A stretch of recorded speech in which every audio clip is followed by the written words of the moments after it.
Bismillahirrahmanirrahim. Donc, nous étions arrêtés sur la méthode lire de la classe que nous avons pris comme exemple, qui est la classe complexe. Je vais seulement rappeler, parce que ce sont des vidéos séparées, donc je vais rappeler seulement que nous sommes en train de travailler sur la classe complexe que nous avons déjà définie la fois passée. Et dans cette classe, on a associé, ou bien on a défini deux attributs qui sont l'attribut réel et l'attribut imaginaire de la classe complexe. Ensuite, on a défini 5 méthodes qui sont la méthode lire, la méthode afficher, la méthode additionner qui permet d'ajouter deux nombres complexes, par exemple Z1 et Z2, la méthode soustraction qui permet de faire la soustraction entre deux nombres complexes, ensuite la méthode multiplier qui permet de faire la multiplication entre deux méthodes. Donc, il y a seulement une chose sur laquelle je dois insister aussi, peut-être que la fois passée, je n'ai pas parlé de ça, c'est que ici, on déclare des types qui sont le type complexe, et c'est le même nom de la classe qui est la classe complexe. C'est seulement aussi, peut-être on a déjà parlé de ça dans l'amphi, mais peut-être que je n'ai pas fait ça dans la vidéo précédente. Donc, lorsqu'on parle d'une classe, la classe, c'est quoi? C'est le moule. Ça, c'est philosophique. Falsafiyan, on parle d'un moule. Mais maintenant, pratiquement, une classe, c'est quoi pour nous? En informatique, c'est quoi? C'est un type. J'espère que c'est clair. Donc, la fois passée, on a distingué entre la classe et l'objet. Et on a dit quoi? Que la classe est un moule. L'objet est une instance. Ça, c'est un aspect soi-disant philosophique. Plus pratiquement, parce que nous sommes des informaticiens, cette classe qui est un moule représente quoi? Dans la programmation, c'est un type. Et donc maintenant, nous sommes en train de définir un type. Et puisque la classe est un type, l'objet qui est une instance sera vu comme quoi? Par exemple, le Z1, Z2, Z3 seront des variables qui font partie de ce type-là, qui est le type complexe. Donc ça, c'est pour une analogie entre ce que vous avez déjà fait en algorithmique, lorsque vous définissez des types avec type def ou bien type def dans le langage C, et lorsque vous utilisez ce type pour créer des variables qui peuvent être des variables locales ou bien des variables globales ou bien des paramètres passés dans des fonctions ou bien des procédures. Donc j'espère que aussi ce point-là, il est clair. Eh bien, pourtant, on a déjà parlé de ça, bien sûr, dans le cours. Donc, la classe, c'est quoi? C'est un type. Et donc, lorsque je définis ici la classe complexe, je suis en train de définir un nouveau type qui n'existe pas avant. On sait, il y a une remarque que dans le type struct que vous avez déjà fait dans le langage C, ou bien struct, vous avez déjà utilisé une chose qui ressemble à ça. Donc, le type complexe peut être vu comme un struct. Un struct complexe avec deux parties réelles et imaginaires qui sont de type float. Avec une petite différence, ou bien une grande différence, c'est que maintenant, la struct, ou bien le type structure, et le type classe, ou bien le genre classe, il y a une différence que la classe, c'est quoi? On peut dire que la classe est une structure avec quoi? Avec des méthodes. On peut dire ça. Mais l'essentiel pour nous, maintenant, nous sommes en train de définir une classe qui est la classe de type complexe. Et dans ce cas, la classe représente quoi? Représente un type. Ça veut dire, en programmation, la classe est un type. Ce n'est pas autre chose. Et les objets seront quoi? Seront des variables qui seront déclarées dans ce type-là. Maintenant, la fois passée, ou bien dans la vidéo précédente, on a commencé par programmer la méthode lire. Et la méthode lire, elle est tout simplement définie comme étant la lecture des deux parties réelles et imaginaires d'un nombre complexe. Maintenant, ici, par exemple, on va passer à définir la méthode affichée ou bien à implémenter la méthode affichée, la méthode additionnée, la méthode soustraction et la méthode multiplication. J'insiste toujours sur un point que lorsqu'on est en train de déclarer le type complexe ou bien la classe complexe, on peut utiliser ce type-là qui est en train d'être défini dans la définition, par exemple, des types de retour des méthodes ou bien des types, par exemple, de certains paramètres. Il n'y a aucun problème. On parle d'une récursivité dans la définition. Ça veut dire que nous sommes en train de déclarer le type complexe ou bien la classe complexe et dans la déclaration de ce type-là, on l'utilise même avant qu'on termine la collate. Ça veut dire avant qu'on ferme ici la collate. C'est clair. Ça veut dire que ça, c'est un aspect récursif. Il est permis dans les langages de programmation qui utilisent la programmation orientée objet et même peut-être dans d'autres langages de programmation qui ne font pas même la programmation orientée objet. L'essentiel maintenant, c'est que pour définir un objet, ou bien pour définir plutôt une classe, cette classe-là peut être utilisée dans la déclaration, ou bien le nom de la classe peut être utilisé dans la déclaration, il n'y a aucun problème. Mais vous êtes en train de définir la classe complexe, vous pouvez utiliser complexe comme un type de retour, ou bien comme un type de paramètre, il n'y a aucun problème. Mais on n'a pas encore terminé la déclaration. Donc j'espère que c'est clair, ça c'est le problème. Maintenant, la fois passée, ou bien la vidéo précédente, on a présenté la méthode lire. Aujourd'hui, je vais essayer de faire le reste des méthodes, ou bien dans cette séance, je vais faire le reste des méthodes. Donc, on revient à la méthode afficher. Donc, afficher, je vais l'écrire, void, le nom de la méthode afficher. Elle n'a pas de paramètres. Et il ne faut pas toujours oublier ici le nom de la classe complexe. Donc, je dois mettre ici le nom de la classe complexe. La méthode afficher, elle permet de faire quoi? Elle permet tout simplement d'afficher un nombre complexe. Afficher un nombre complexe veut dire quoi? Afficher la partie réelle et la partie imaginaire. Mais de préférence, qu'est-ce qu'on veut faire comme commentaire ici? On veut l'afficher dans une forme mathématique, partie réelle plus et le nombre imaginaire multiplié par quoi? Par la partie imaginaire. On veut avoir quelque chose comme ça. À titre d'exemple, je veux afficher un certain z qui est 4 plus et 5. Je veux avoir un affichage comme ça. Et pour avoir un affichage comme ça, on peut par exemple utiliser le cout. Cout. Ensuite, qu'est-ce qu'on va faire? On va afficher tout d'abord la partie réelle. Ensuite, le plus et pour nous, c'est une chaîne de caractères que je vais l'afficher comme ça. Et enfin, on va afficher la partie imaginaire. Bah, c'est ça l'affichage pour nous. Il n'y a pas d'autre chose. C'est tout. Ça, c'est pour l'affichage. Je reviens à redire que cette partie réelle et cette partie imaginaire qui seront affichées sont la partie réelle et la partie imaginaire de quoi? D'un nombre complexe qui veut être affiché ou bien qui sera affiché. Je répète que je ne peux pas exécuter la méthode afficher si je n'ai pas d'objet. Si j'ai maintenant des objets, ça veut dire ces objets-là, ils ont des parties réelles et des parties imaginaires. Et dans ce cas-là, je peux afficher ces objets-là. Je peux les afficher de cette sorte-là. Je peux donc exécuter la méthode afficher. Et donc, j'espère que j'ai un remode. Ça veut dire réel, imaginaire, ou bien RE, IM que je vais afficher ici. Il existe déjà. Pourquoi il existe déjà? Parce que je ne peux pas exécuter la méthode afficher s'il n'y a pas d'objet. Ça veut dire, lorsque je vais exécuter afficher, je vais l'exécuter sur un objet existant. Et la partie réelle et la partie imaginaire qui seront affichées ici sont la partie réelle et la partie imaginaire de cet objet existant. J'espère qu'il n'y a pas de confusion ici. Mais يجيش واحد ويقول هذا ال RE وهذا ال IM نتاع من ou bien نتاع l'objet qui va exécuter la méthode afficher. وين هذا l'objet? Il est où cet objet maintenant? Il n'est pas encore créé. Il n'est pas encore créé. مازال ما خدمناهش. عاد نخدموه. On va le créer par la suite. وقتاش نخدموه? Ce n'est pas maintenant parce que maintenant nous sommes dans la phase de définition. Eh bien, l'objet qui sera affiché par exemple, c'est dans la phase d'usage. On n'a pas encore atteint ça. Il faut être patient. On va arriver à ça. On va arriver à l'usage. Ça veut dire la déclaration ou bien la définition des objets et les appels des méthodes qui seront exécutés par ces objets. Ça veut dire la création d'un comportement des différents objets. J'espère que c'est clair cette idée-là. Je vais continuer maintenant et on va passer à la première méthode qui est un peu particulière et qui permet d'ajouter ou bien d'additionner deux nombres complexes. Et dans le cours, on a examiné aussi cette méthode. Addition de Z1 et de Z2. Et on a fait normalement deux variantes. Une variante qui a un type de retour et une deuxième variante qui n'a pas de type de retour. Moi, je vais faire les deux maintenant, Inch'Allah.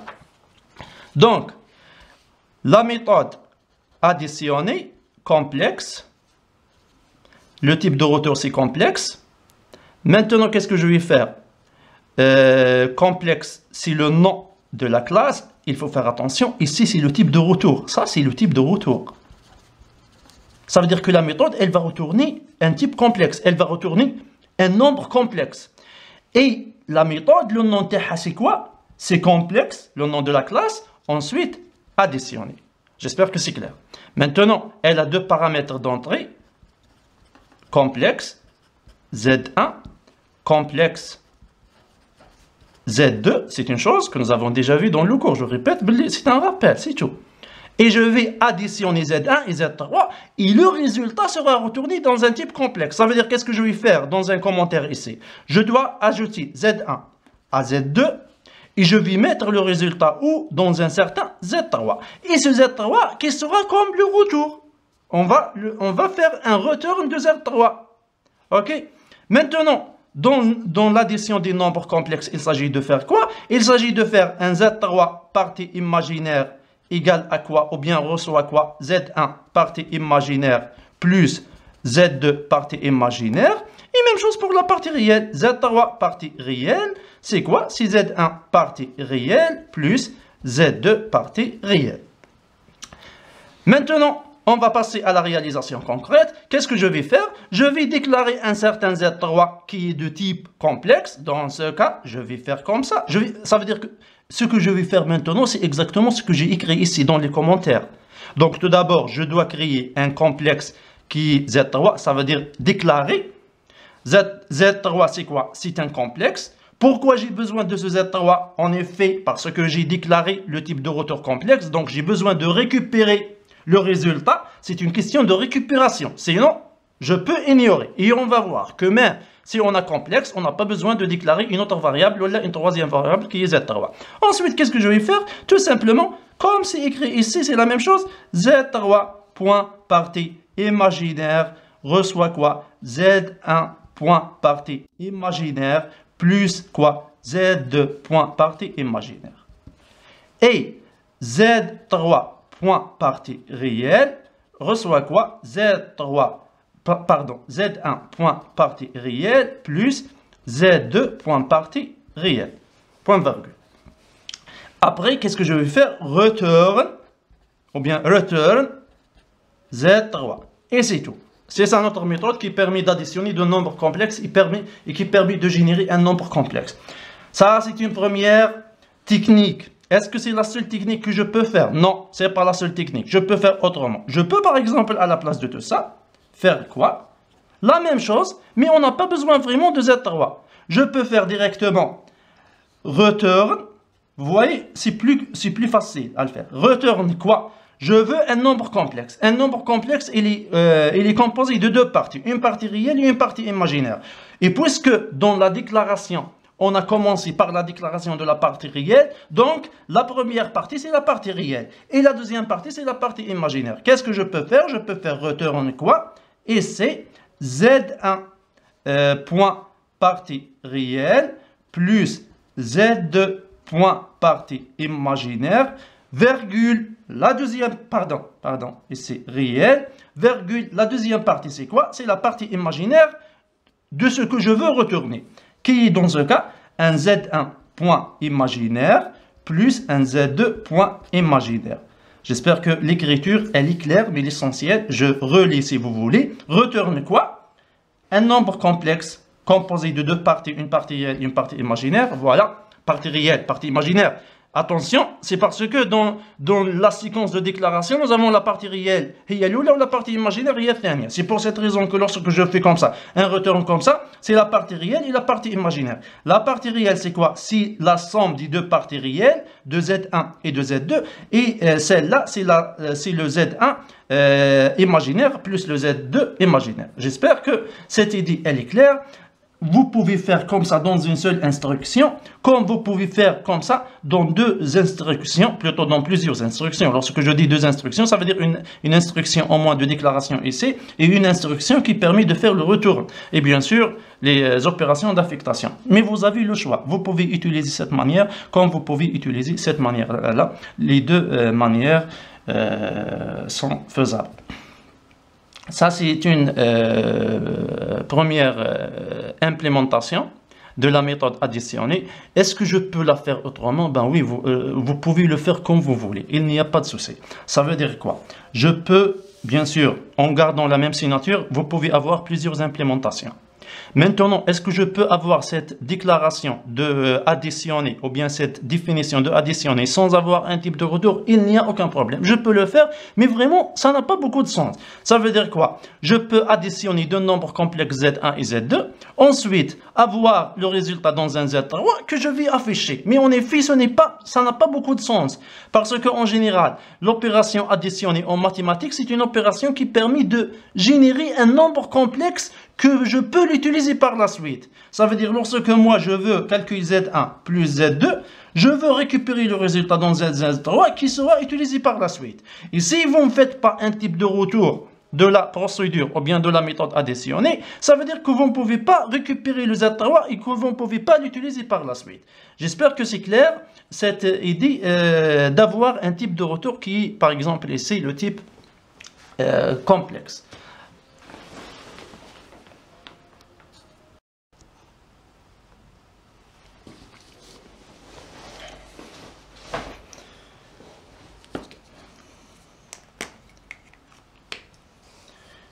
Et normalement, on doit faire la même chose pour les deux autres méthodes qui sont la méthode soustraction et la méthode multiplication. Donc, il s'agit tout simplement d'implémenter deux autres opérations sur le type complexe. Donc, je vais essayer de faire l'implémentation aussi. Je répète que l'implémentation de toute la classe complexe était déjà faite dans le cours, dans la séance de l'amphi, et nous sommes en train de faire la révision dans cette séance vidéo. Donc maintenant pour l'opération soustraction, elle est très similaire à l'opération que nous avons déjà fait, qui est l'opération addition. Elle prend comme entrée deux paramètres, complexe Z1, complexe Z2. Elle doit retourner un nombre complexe, qui peut être par exemple Z3. Et bien, pour écrire le nom de la méthode, toujours soustraction, précédé par le nom de la classe complexe, ensuite, on fait le code de la méthode. Le code de la méthode, et bien, tout simplement, c'est la même chose que vous faites dans les mathématiques. Normalement, un Z1, c'est quoi? C'est un plutôt Z3, c'est quoi? C'est un Z1 moins Z2. Et dans ce cas, il faut calculer la partie imaginaire de Z3, qui est la soustraction des deux parties imaginaires de Z1 et de Z2, et la partie réelle de Z3, qui est aussi la soustraction des deux parties réelles de Z2 et de Z1. La même chose, maintenant, on doit déclarer un nombre complexe Z3, et ce Z3, partie réelle, égale à Z1 partie réelle moins Z2 partie réelle. Ensuite, Z3 partie imaginaire reçoit Z1 partie imaginaire moins Z2 partie imaginaire. Et bien, c'est la même chose que nous avons déjà écrit ici dans les commentaires. On peut par exemple remplacer l'affectation par une flèche comme ça pour distinguer ce que nous faisons dans l'algorithmique avec ce que nous faisons ici dans le langage C. Après ça, tout ce qu'on va faire, c'est return Z3. Même chose, ici, comme nous avons déjà fait pour la méthode addition, on peut faire la même chose pour la méthode soustraction. Ça veut dire remplacer toute cette partie-là par uniquement une seule instruction qui est return, ou bien return, et on donne le nombre complexe à retourner, qui est la soustraction des deux nombres qui sont donnés comme paramètres, Z1 et Z2. C'est la même chose que nous avons déjà fait dans la méthode précédente, qui est la méthode d'addition, donc il n'y a pas beaucoup de différence. Donc ici, Z1, partie réelle, je répète qu'il faut commencer toujours par la partie réelle. Pourquoi? Parce que dans la classe, lorsqu'on a fait la déclaration des attributs de la classe, on a commencé par la partie réelle, ensuite la partie imaginaire. Donc ici, la partie réelle, Z1 partie réelle, moins Z2 partie réelle, et dans la partie imaginaire de ce qu'on veut avoir comme résultat de l'opération soustraction, je vais avoir ici un Z1 imaginaire moins Z2 imaginaire. La chose, normalement, elle est très simple et aussi, elle est claire. Nous avons déjà fait ça aussi dans la science de l'offre. Et donc, tout ce que je fais ici, c'est uniquement une répétition et une révision avant de commencer des vidéos qui concerne des sections dans le cours que nous n'avons pas encore abordées. Maintenant, pour l'opération, ou bien pour la dernière méthode, qui est la méthode multiplication. Donc, c'est la multiplication entre deux nombres complexes, Z1 et Z2, et le résultat sera Z3. Normalement, vous connaissez tous comment faire la multiplication entre deux nombres complexes. Si on suppose qu'on veut calculer un Z3 qui est un Z1 multiplié par un Z2, c'est de la multiplication dans les nombres complexes. Donc, c'est exactement ce que nous voulons faire ici dans la multiplication, ou bien dans la méthode multiplication. Dans ce cas, qu'est-ce que je dois faire? Toujours, il y a une partie réelle ici, la partie réelle, et il y a une partie imaginaire qui doivent être calculées. Donc, ici, il s'agit de faire des opérations algébriques. Ensuite, de faire l'implémentation dans le langage C. Ça veut dire on ne va pas ici vous faire apprendre comment faire le calcul de la multiplication dans les nombres complexes. Uniquement, on peut détailler ça. Ensuite, on va faire le code. Donc, dans ce cas, la partie réelle, on peut par exemple avoir ici une partie réelle que je vais noter RE'. Ou bien, pour ne pas trop compliquer l'écriture, on va supposer que Z1, c'est quoi? C'est un X plus IY. Et Z2, c'est quoi? C'est un X' plus IY'.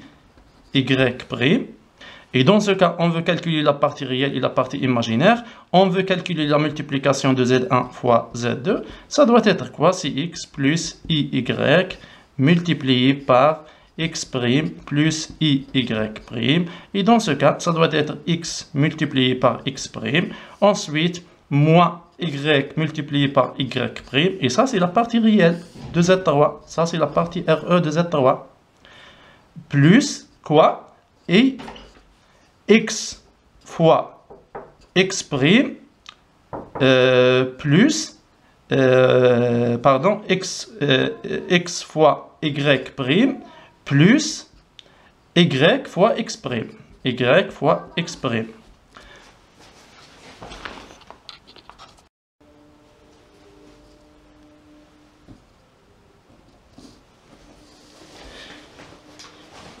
Et dans ce cas, ça c'est la partie imaginaire de Z1, plutôt de Z3. Donc vous avez ça, c'est le Z3 qu'on va obtenir.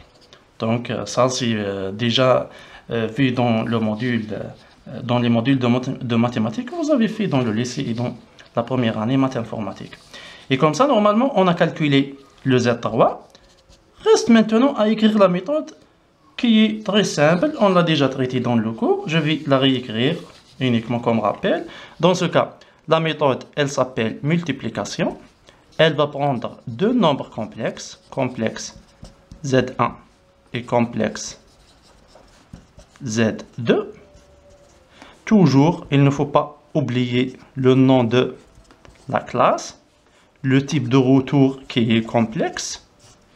Et on va refaire la même chose comme nous avons déjà fait pour les méthodes soustraction et la méthode addition que nous avons déjà fait dans les vidéos précédentes.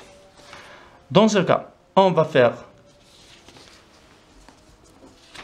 le calcul de la partie réelle et de la partie imaginaire et on va faire l'affectation. Donc on va commencer par déclarer un nombre complexe Z3 qui sera à retourner, la valeur à retourner de l'opération.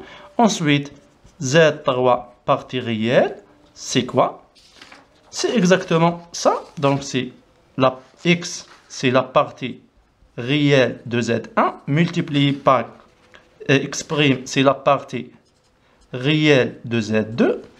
Ensuite, moins Z1 partie imaginaire fois Y', c'est la partie imaginaire de Z2, partie imaginaire, si vous voulez. Et dans ce cas, ça c'est la partie réelle de Z3. Pour la partie imaginaire de Z3, c'est la même chose. Partie imaginaire, c'est quoi?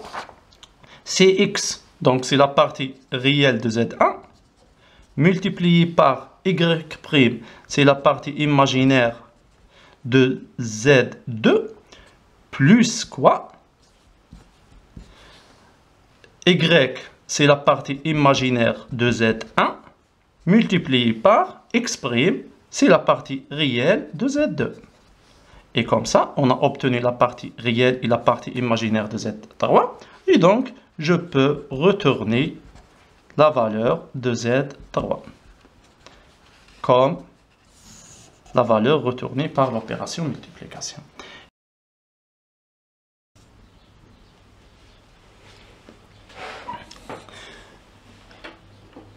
Normalement, j'ai déjà parlé d'une chose lorsque j'ai commencé l'implémentation de ces méthodes de notre classe. Et donc, normalement, j'ai dit aussi qu'il y a deux possibilités pour implémenter ces méthodes. Si on prend par exemple le cas de la méthode additionner, qui permet d'additionner les deux nombres complexes Z1 et Z2, on a parlé que je peux avoir deux possibilités ici.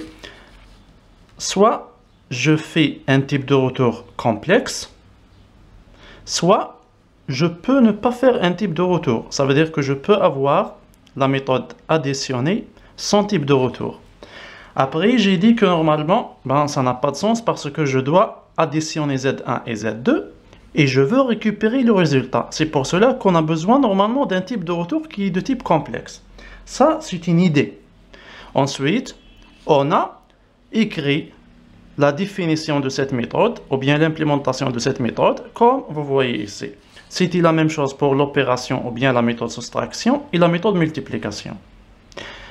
Maintenant, avec cet avancement dans ces vidéos et dans ce cours-là, je pense qu'on peut maintenant aborder une deuxième implémentation, ou bien présenter une deuxième implémentation dans laquelle on ne va pas avoir de type de retour. Maintenant, si on n'a pas de type de retour, la question qui se pose, le Z1 et le Z2, après leur addition, le résultat sera sauvegardé où exactement? Je vais écrire cette implémentation et je vais maintenant expliquer comment ça fonctionne. Donc, l'opération, c'est toujours additionner. Additionner. Elle prend deux nombres complexes, complexe Z1 et complexe Z2. Cette méthode, elle fait partie de la classe complexe et elle n'a pas de type de retour, void.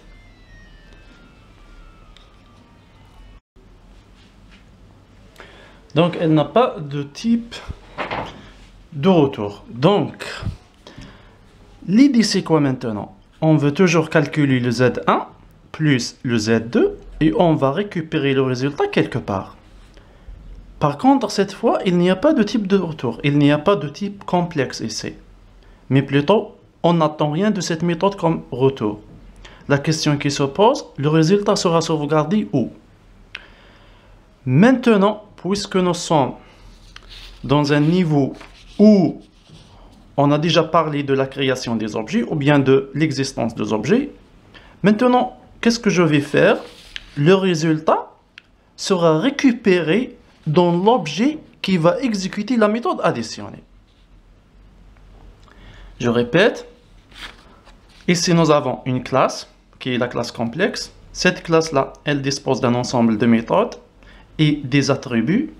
Ces méthodes-là seront exécutées par des objets. Et si on prend par exemple le cas de la méthode lire, et c'est cette méthode lire, elle n'a pas de type de retour. C'est void. Par contre, elle va ajouter ou bien elle va définir un nombre complexe, un certain Z, qui sera lu par cette méthode-là. Maintenant, lire, c'est lire un nombre complexe Z. Ce Z-là dispose d'une partie réelle et d'une partie imaginaire qui seront définies par cette méthode-là. Et c'est la même chose ici. Ça veut dire que cette fois, si par exemple, je définis la méthode additionner sans type de retour, ça veut dire que je vais récupérer le résultat de cette addition dans l'objet qui va faire appel à la méthode additionner. Ça veut dire quoi? Que ici aussi, il y a un certain Z3. Seulement ce Z3, il ne sera pas déclaré ici comme dans la définition précédente de la méthode additionner que nous avons déjà fait la fois passée. Ici, on a déclaré un Z3 et ce Z3 va récupérer le résultat et on va le faire retourner ici, un return Z3. Cette fois, ce n'est pas le cas. Cette fois, ce Z3 qui va récupérer le résultat de l'addition de Z1 et Z2, c'est un objet qui va faire appel à la méthode additionnée. Et puisque Z3, il va faire appel à la méthode additionnée pour faire l'addition de Z1 et de Z2, et c'est lui qui va récupérer le résultat de cette addition, ça veut dire que la partie réelle et la partie imaginaire de Z3, la partie réelle et la partie imaginaire, ou bien la partie réelle et la partie imaginaire de ce Z3, qui était déclaré la fois passée, et qui ne sera pas déclaré cette fois, cette partie réelle et cette partie imaginaire, ce sont les parties réelles et les parties imaginaires de la classe complexe.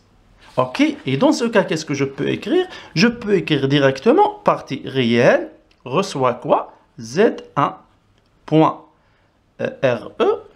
plus Z2.RE. Ensuite, partie imaginaire égale, ou bien plutôt reçoit Z1 IM plus Z2 IM. Et c'est tout. J'espère que c'est clair. Ça veut dire quoi? Que je vais mettre la partie réelle dans RE, je vais mettre la partie imaginaire dans IM. La question qui se pose, ce RE et ce IM sont quoi? Sont les attributs qui sont déjà définis dans la classe ici. Et donc, ça sera quoi? L'état de l'objet qui va faire appel à l'opération addition. Et c'est tout. Et ça, c'est la deuxième implémentation. Maintenant, cette opération additionnée, elle permet d'ajouter deux nombres Z1 et Z2 et de récupérer le résultat dans un certain Z3. Uniquement ce Z3, ce n'est pas un objet qui est déclaré ici, mais plutôt ça va être l'objet qui va faire appel à la méthode additionnée par la suite. Et cet objet qui va faire appel à la méthode additionnée par la suite, il dispose d'une partie réelle RE et d'une partie imaginaire IM qui seront définies de cette manière-là. Eh bien, j'espère que c'est clair et qu'il n'y a pas d'ambiguïté ici. Ça veut dire que pour implémenter la méthode additionnée, ou bien la méthode soustraction, ou bien la méthode multiplication, il y a deux techniques. Soit, je définis explicitement un objet qui est Z3. Ensuite, je vais faire le calcul de Z3 partie imaginaire, de Z3 partie réelle. Ensuite, je fais le retour de Z3. Par la suite, dans un programme, lorsque j'utilise l'addition, je vais récupérer le résultat dans un Z3 et ce Z3 sera utilisé dans le programme. Ou bien, je vais faire de cette manière-là. Cette manière-là consiste à faire quoi? Que l'opération addition, ou bien que la méthode addition, n'a pas de type de retour. Donc c'est void, il n'y a pas de type de retour, il n'y a pas de valeur à retourner. Et dans ce cas aussi, il y a un objet Z3. Uniquement cet objet Z3 qui est le résultat de l'addition, ce n'est pas un objet qui est déclaré dans la méthode, mais plutôt c'est normalement l'objet qui va faire appel à l'opération addition, ou bien à la méthode addition. Et cet objet qui est Z3 n'est pas créé ici, mais plutôt il va être créé dans le programme principal, et cet objet-là qui est Z3 qui va faire l'opération addition, ou bien qui va récupérer le résultat de cette opération addition dans une partie RE et dans la partie imaginaire. Donc ce sont les deux alternatives pour implémenter les méthodes addition, multiplication et soustraction. Vous pouvez les faire sans type de retour de cette manière, et dans ce cas on récupère le résultat dans l'objet qui va faire appel à la méthode. C'est une chose que nous allons voir bien sûr par la suite dans la phase d'usage, et qui sera présenté normalement dans cette vidéo aussi, dans la phase usage. Ou bien, la deuxième technique, c'est la technique dans laquelle j'ajoute une variable explicite, qui est la variable Z3, dans laquelle je fais l'opération d'addition. Ensuite, je peux récupérer ce Z3 par une instruction return. Donc, j'espère que les deux techniques sont maintenant claires et comment je peux implémenter. Maintenant, l'idée la plus importante, c'est quoi? C'est que dans l'opération, ou bien dans une méthode, je peux utiliser les attributs de la classe, et lorsque j'utilise des attributs de la classe, ces attributs, ils peuvent être avec un objet, comme ce cas-là, Z1RE, Z2RE, Z1IM, Z2IM. Ça, il y a un objet qui est Z1 et Z2. Et on peut accéder, soi-disant, à leurs attributs, RE et IM. Sinon, si je fais, ou bien si j'utilise directement les attributs de la classe RE, par exemple IM, sans avoir des objets.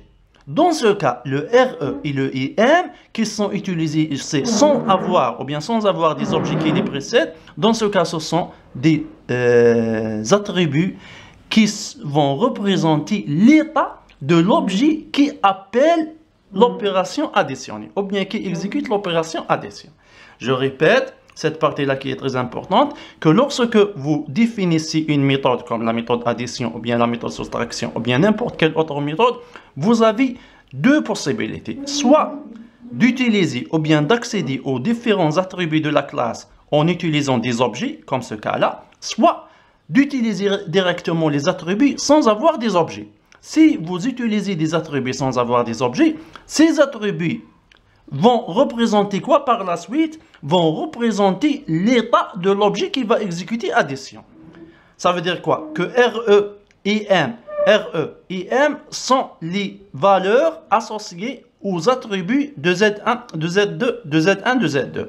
Par contre, RE et M sont des attributs qui vont être associés à l'objet qui va appeler l'opération addition. J'espère que c'est clair maintenant. Si vous avez des questions, bien sûr, sur cet aspect-là, vous pouvez les laisser dans les commentaires.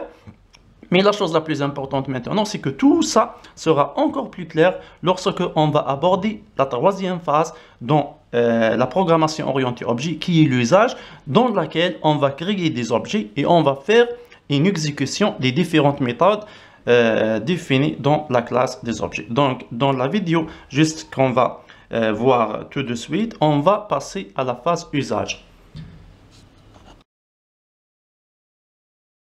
Et comme ça, normalement, on a terminé la deuxième phase, qui est la phase de définition. Je répète que pour réaliser une classe, ou bien pour réaliser un programme orienté objet, on a besoin de faire trois choses. La première des choses, c'est la déclaration des classes, ou bien de la classe, si vous avez une seule classe. La deuxième chose, c'est la définition. Nous avons dit que la définition veut dire quoi? Veut dire l'implémentation des méthodes. L'implémentation des méthodes. Et la dernière phase, c'est la phase usage. L'usage veut dire utiliser la classe. Pour faire quoi? Pour créer ou bien déclarer tout court, déclarer des objets. Et ces objets-là, qui vont représenter notre programme lorsqu'ils commencent à s'exécuter, ça veut dire à exécuter leur comportement, ou bien avoir des comportements, et à interagir, à communiquer entre eux. Donc, jusqu'à maintenant, on a fait quoi? On a fait tout d'abord la déclaration de la classe. Voilà, ça c'est la déclaration de la classe, avec ses attributs, avec ses méthodes. La deuxième chose que nous avons fait, c'est la définition ou bien l'implémentation des algorithmes, des différentes méthodes. Ça, c'est le premier, ou bien la première méthode qui est la méthode lire. Ensuite, ça, c'est la méthode afficher, la méthode additionner, ou bien addition, la méthode soustraction. Et enfin, normalement, maintenant, nous avons la méthode multiplication. Et comme ça, on a l'ensemble des définitions nécessaires aux différentes méthodes. Ça veut dire que nous avons terminé cette phase-là. Maintenant, vient cette phase-là qui est l'usage. L'usage, pour utiliser votre classe qui est déjà déclarée, vous avez besoin d'un programme, un programme principal, ou bien tout autre programme qui peuvent utiliser la classe pour créer ou bien déclarer des objets. On va commencer par la chose la plus simple, ça veut dire en général dans un programme C++, on doit avoir un certain programme principal qui est le main quelque part. Vous pouvez l'écrire dans un fichier séparé. Je répète que on peut adopter la méthode dans laquelle on distingue entre la déclaration, la définition et l'usage dans trois fichiers séparés. Ça veut dire on distingue entre les trois phases et on les met dans trois fichiers séparés. Dans ce cas, dans un programme main, je peux utiliser ce que je viens de créer ici. Maintenant, pour faire ceci, on a besoin tout d'abord de quoi? De déclarer des objets. On va déclarer les objets. Pour déclarer les objets, qu'est-ce qu'on fait? On donne le nom de la classe, ensuite le nom de l'objet. Point virgule. Ici, il n'y a pas de nouveauté. Vous avez déjà fait ça dans le langage C standard. Et vous avez déjà fait ça dans le langage algorithmique. Exemple, on a déjà vu une chose comme ça. Intègre x. Ou bien float y. Ici, x et y sont deux variables qui sont du type entier et du type réel. Et bien, c'est la même chose ici. Pour déclarer des objets, qu'est-ce qu'on fait? On donne le nom de la classe suivi par le nom de l'objet qu'on veut déclarer. Ceci veut dire quoi? Ceci veut dire la même remarque que nous avons déjà fait, c'est que le nom de la classe pour nous, c'est quoi? C'est un type. Donc, pour nous, il n'y a pas de différence entre le nom de la classe et le nom int et le nom float. Dans les langages orientés objets, le int et le float sont aussi des classes. Dans les langages orientés objets, un x et un y, un x de type entier et un y de type float, ce sont aussi des objets. Uniquement, dans le cas du langage C++, on peut dire que le int et le float sont des types qui sont prédéfinis. On peut dire que ce sont des classes qui sont prédéfinies. Bien sûr, si le int et le float sont réalisés d'une manière orientée objet. Mais le plus important pour nous, maintenant dans la phase usage, c'est que pour utiliser la classe, on a besoin de déclarer des objets de cette classe-là. Et la déclaration des objets se fait de la même manière que vous déclarez les variables dans les langages de programmation impératifs que vous avez déjà fait comme le langage C. Standard, ça veut dire le nom de la classe et le nom des objets. C'est comme lorsque vous déclarez des entiers, c'est comme lorsque vous déclarez des réels. Dans ce cas, on a le nom de la classe, c'est complexe. Et on va déclarer par exemple un certain Z qui peut être Z1. Ah. Lorsque vous faites cette déclaration, ça veut dire que vous avez déjà un objet qui est Z1, qui est de type complexe. Oh, ok. Maintenant, qu'est-ce que je peux faire avec cet objet-là? Je peux faire quoi avec cet objet-là? Pour cet objet-là, je peux exécuter des méthodes de la classe complexe sur cet objet-là. Ça veut dire quoi? La classe complexe, elle est composée d'un ensemble de méthodes qui sont la méthode lire, la méthode afficher, la méthode additionner, la méthode soustraction et la méthode multiplication. Maintenant, on a créé un objet Z1. Ça veut dire que Z1, il peut exécuter la méthode lire, il peut exécuter la méthode afficher, il peut exécuter la méthode addition, il peut exécuter la méthode soustraction, il peut exécuter la méthode multiplication. Ça, c'est la chose la plus importante. J'espère que c'est clair. Maintenant, dans ce premier exemple, je peux par exemple faire Z1 point nom de la méthode, et je vais faire ici comme commentaire Z1 nom de la méthode. Le nom de la méthode, si elle a des paramètres ici, et comme ça, qu'est-ce qu'on a fait? On a fait l'appel de la méthode. Appel de la méthode. Appel de la méthode. De la méthode qui s'appelle nom de la méthode, ou bien nom méthode, sur l'objet Z1. Ça dépend maintenant, cette méthode, elle va faire quoi? Ça dépend de son implémentation que nous avons déjà fait dans la phase de définition. J'espère que jusqu'à maintenant, l'idée, elle est claire. Donc, dans l'usage, je répète, l'usage veut dire quoi? Veut dire utiliser la classe qui a été déclarée ici, dont les méthodes sont implémentées ici. Maintenant, cet usage veut dire quoi? Veut dire créer des objets. Ça veut dire quoi? Déclarer des objets. Déclarer des objets, ça ressemble à quoi? À la déclaration des variables dans le langage impératif. Pour déclarer une variable dans le langage impératif, on doit donner le type de cette variable-là, comme intègre ou bien float, et on doit donner le nom de la variable qui sera déclarée. Et bien la même chose dans le cas de la programmation orientée objet. On doit donner le nom de la classe qui représente maintenant un type et le nom de l'objet qui représente notre variable qui sera créée ou bien qui sera déclarée. Après ça, on peut utiliser cet objet-là pour exécuter les méthodes que nous avons déjà implémentées dans cette phase-là. Et comme exemple, on peut créer un complexe Z1. Ça, c'est la création. Ça, c'est la déclaration. Ça veut dire qu'à partir de cette ligne-là, nous avons un objet qui s'appelle Z1, qui fait partie de la classe complexe. Ça veut dire qu'il fait partie du type complexe. Et maintenant, on peut appeler la méthode, ou bien les méthodes qui sont liées à la classe complexe, par cette syntaxe-là. Z1, c'est l'objet, point, nom méthode, et le paramètre des méthodes. La question maintenant, est-ce que je peux appeler une méthode ou bien est-ce que je peux exécuter une méthode qui est définie dans une classe sans que je crée des objets? Pour le moment, la réponse c'est non. Pour le moment, la réponse est non. Ça veut dire quoi? واش معناته؟ معناته حاليا ما نقبلوش هذا الشيء. Jusqu'à maintenant, بالمعارف, avec les connaissances que nous avons acquises jusqu'à maintenant, et qui ne sont pas beaucoup, parce que nous sommes toujours au début de la programmation orientée objet, on ne peut pas exécuter des méthodes si on n'a pas des objets. Maintenant, on dit uniquement comme ça, qu'on ne peut pas. Pour appeler des méthodes, je dois avoir des objets. Après, on va voir qu'on peut exécuter des méthodes sans que j'ai des objets. Mais pour le moment, ceci n'est pas possible parce que déjà, on n'a pas présenté comment on peut faire ça. Qu'est-ce que je peux faire? Je peux déclarer des classes, je peux définir ou bien implémenter les méthodes et je peux utiliser ces classes. Comment j'utilise ces classes? Je crée des objets en donnant le nom de la classe et le nom de l'objet et je peux appeler les méthodes par un objet comme ça. J'espère que c'est clair jusqu'à maintenant. L'idée que je suis en train de présenter ici. Donc pour le moment, on a vu quoi? On a vu la déclaration, on a vu la définition et on a vu l'usage. Maintenant, il y a beaucoup de choses à dire dans cette partie-là, qui est l'usage, que je vais présenter dans une vidéo, ou bien plutôt dans une vidéo, qui sera la vidéo suivante, Inch'Allah.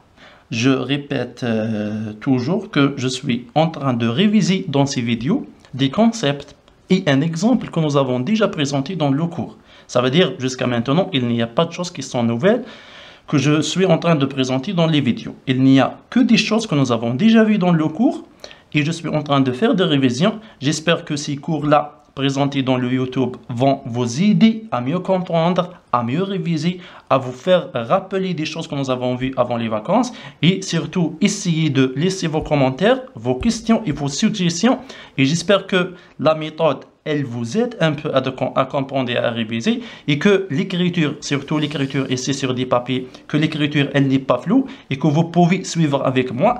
J'espère aussi que la voix elle est claire. Je reste à votre disposition pour toute autre remarque ou bien suggestion ou bien proposition et bonne chance pour la lecture et pour surtout la révision et la préparation. Ok, merci.